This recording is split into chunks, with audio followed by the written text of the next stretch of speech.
Tango down. We need QRF ASAP.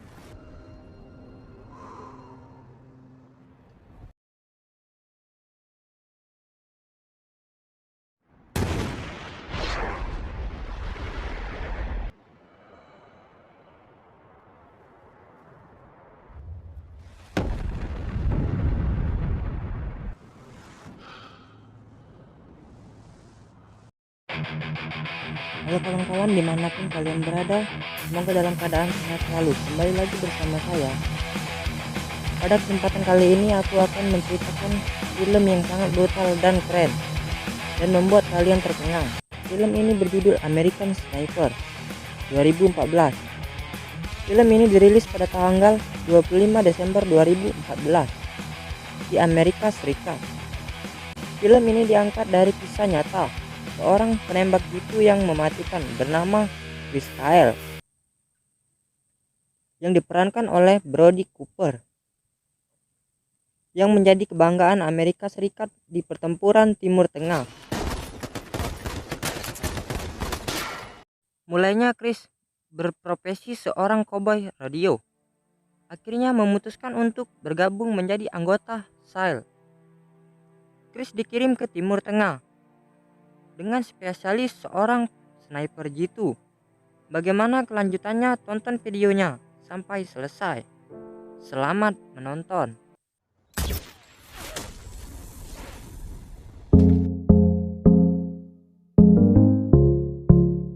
Di awal film dilihatkan tentara Amerika yang sedang melaksanakan operasi militer.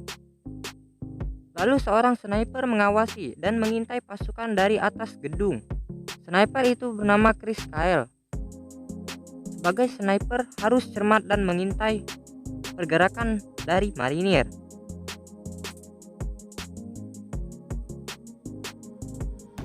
Lalu seorang wanita dan anak kecil keluar dari rumah dan mendekati pasukan. Itu membawa granat RKG Rusia. Lalu diberikan kepada anaknya untuk dilemparkan ke pasukan marinir. Chris terus mengintai anak tersebut. Ayahnya menasihati Chris dan adiknya bahwa dia tidak membesarkan orang yang lemah dan pengecut. Jika ada seorang melawanmu, maka kau dapat izin ayah untuk melakukannya. Jika itu wajar dilakukan, maka kau akan tahu siapa dirimu dan tujuanmu. Kemudian scene berpindah. Chris yang sudah dewasa, ganteng, gagah, tampan, dan berani. Saya juga tidak tahu apakah dia akan menjadi playboy juga atau tidak. Lanjut. Chris berprofesi sebagai seorang koboi rodeo, bukan junior. Dalam suatu pertandingan, Chris berhasil memenangkannya. Lalu adegan berpindah saat Chris dan adiknya sedang menikmati minuman yang jelas bukan susu. Tiba-tiba Chris melihat berita penyerangan terhadap Amerika Serikat di Timur Tengah oleh sekelompok bersenjata yang belum diketahui pasti, yang menyebabkan lebih dari 80 orang tewas dan 1.700 orang terluka dalam ledakan bom hari ini.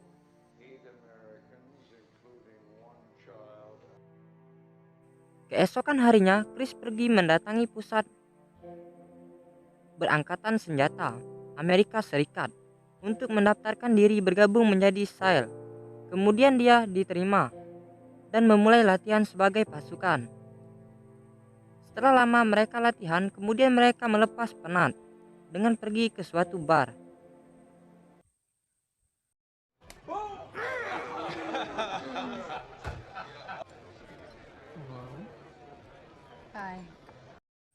Di bar itu pun Chris bertemu dengan seorang wanita yang bernama Taya. Chris terlalu sulit mengencaninya dan dia berhasil mendapatkannya, Taya, sebagai pelangi hidupnya. Lalu Chris mengikuti latihan menembak. Sebagai seorang sniper, dia telah melepas beberapa tembakan, namun itu percuma. Dia tidak mengenai targetnya. Sehingga pelatihnya menegur Chris. Kemudian Chris menggeser skupnya dan mencoba membidik seekor ular. dan bidikannya tepat sasaran. Ternyata Chris lebih mahir menembak sasaran hidup daripada mati, sehingga pelatihnya pun kagum melihatnya. Babe, I told you I had an IV and I was all green belt. What the hell is on your neck? Dan pada saat operasi di Fallujah dan akan berhadapan dengan IQI, bukan IQ7. IQI adalah organisasi teroris yang merupakan aktor utama dalam pemberontakan terhadap pemerintah Irak. Berbicara kepada temannya bahwa musuh memiliki seorang sniper yang mematikan, yang menembak kepala tentara Amerika dari jarak 450 meter. Namanya Mustafa. Dia adalah atlet.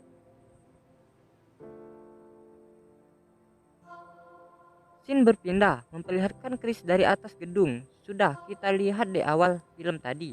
Chris melihatkan seorang wanita dan anak kecil yang mendekati pasukan wanita itu, menyerahkan garanan RKG Rusia kepada anak kecil itu untuk dilemparkan ke arah pasukan. Kemudian Chris dengan cepat menembak anak itu hingga tewas. Wanita itu mencoba melemparkan granat, namun Chris dengan cepat menembaknya juga.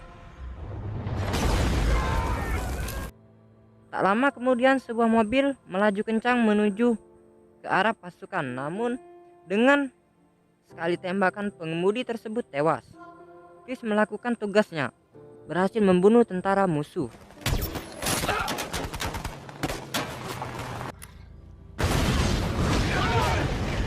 Di sisi lain, terlihat sniper musuh yang bernama Mustafa juga berhasil menembak salah satu tentara Amerika.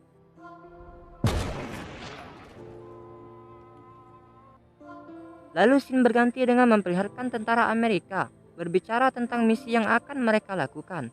Selanjutnya misi utama mereka adalah menangkap Zarqawi. Is a lot. It's aggressive. We're going to be loosening things. Lalu kemudian mereka kembali melanjutkan misinya. Ketika sedang menyusuri sebuah rumah, mereka mendapati keluarga yang masih tinggal di rumah tersebut. Orang tersebut diinterogasi, lalu dia mengatakan ada satu orang yang sangat jahat dan kejam. Itu adalah orang nomor satunya, Zarqawi. Dengan keadaan terdesak, akhirnya dia mengatakan namanya Amir Kalfanus. Kemudian mereka terus melanjutkan pencarian. Jadilah baku tembak dengan Mustafa, si sniper musuh yang sangat mematikan. Kemudian terlihat seorang penjagal dengan membawa anak kecil, dan dengan kejinya dia menghabisi anak tersebut. Chris dan pasukannya berusaha menyelamatkan anak itu, namun dia terus ditembaki sniper yang tidak tahu posisinya. Chris nyaris tertembak dan beruntung peluru hanya menepis helmnya. Setelah membunuh anak tersebut, penjagal itu mengatakan kepada orang-orang sekitar yang melihat kejadian itu, dia mengatakan tidak boleh. Scene berpindah diperlihatkan Chris dan istrinya sedang di rumah sakit karena istrinya mau melahirkan. Akhirnya Chris mendapat seorang anak, lalu Chris ditugaskan kembali. We were on the phone. Was that him? Hari kedua, ketika dalam perjalanan, Chris bertemu dengan adiknya yang ternyata juga dikirim dalam misi di Irak. Dalam perjalanan, komandannya berkata, kini Chris adalah orang yang paling dicari di Irak, dan kepalanya dihargai seharga $180.000.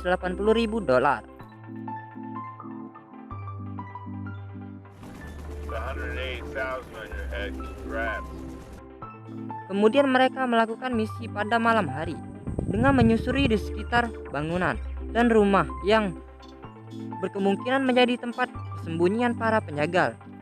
Di salah satu rumah, mereka berhasil menemukan keluarga yang masih menempati rumah tersebut.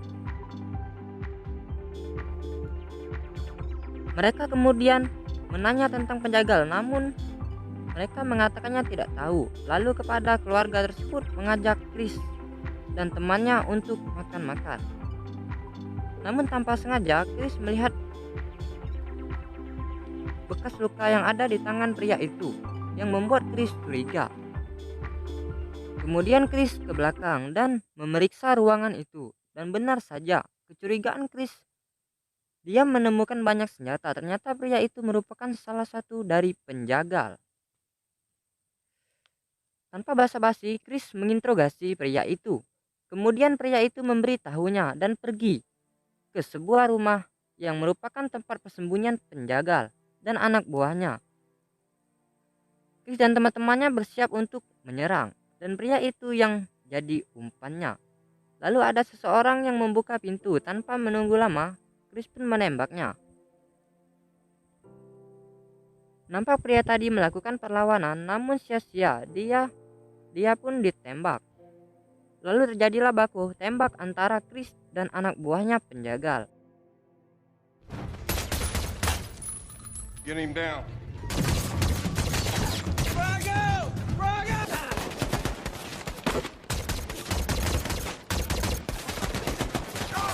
Pasukan Chris mampu menewaskan anak buahnya penjagal walaupun kalah jumlah dengan pasukan penjagal itu. Lalu Chris dan teman-temannya pergi.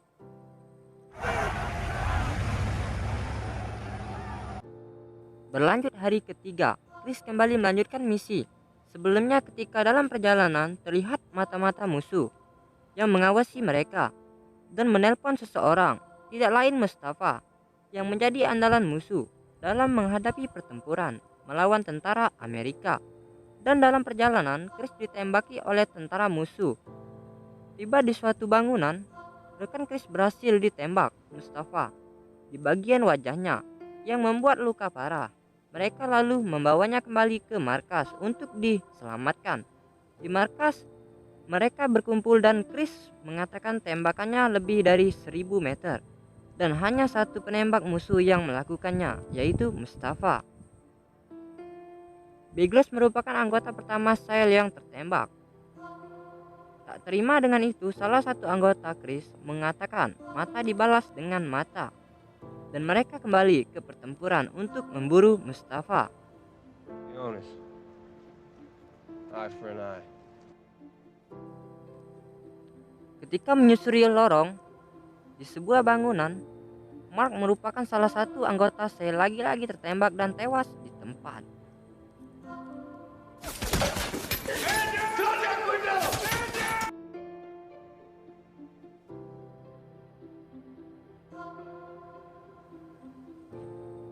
Keesokan harinya, Chris dan istrinya menghadiri pemakaman temannya yang gugur di medan perang. Lalu Chris menemui Biglos yang sedang di rumah sakit. Biglos mengatakan tidak bisa melihat, namun sebentar lagi wajahnya akan diperbaiki dan tidak ingin Chris pergi ke medan perang lagi. Namun Chris mengatakan dia akan terus memburu para pemberontak dan membalas perbuatannya kepada Biglos. You told him about sales, right? No. Yeah, I'm glad this happened.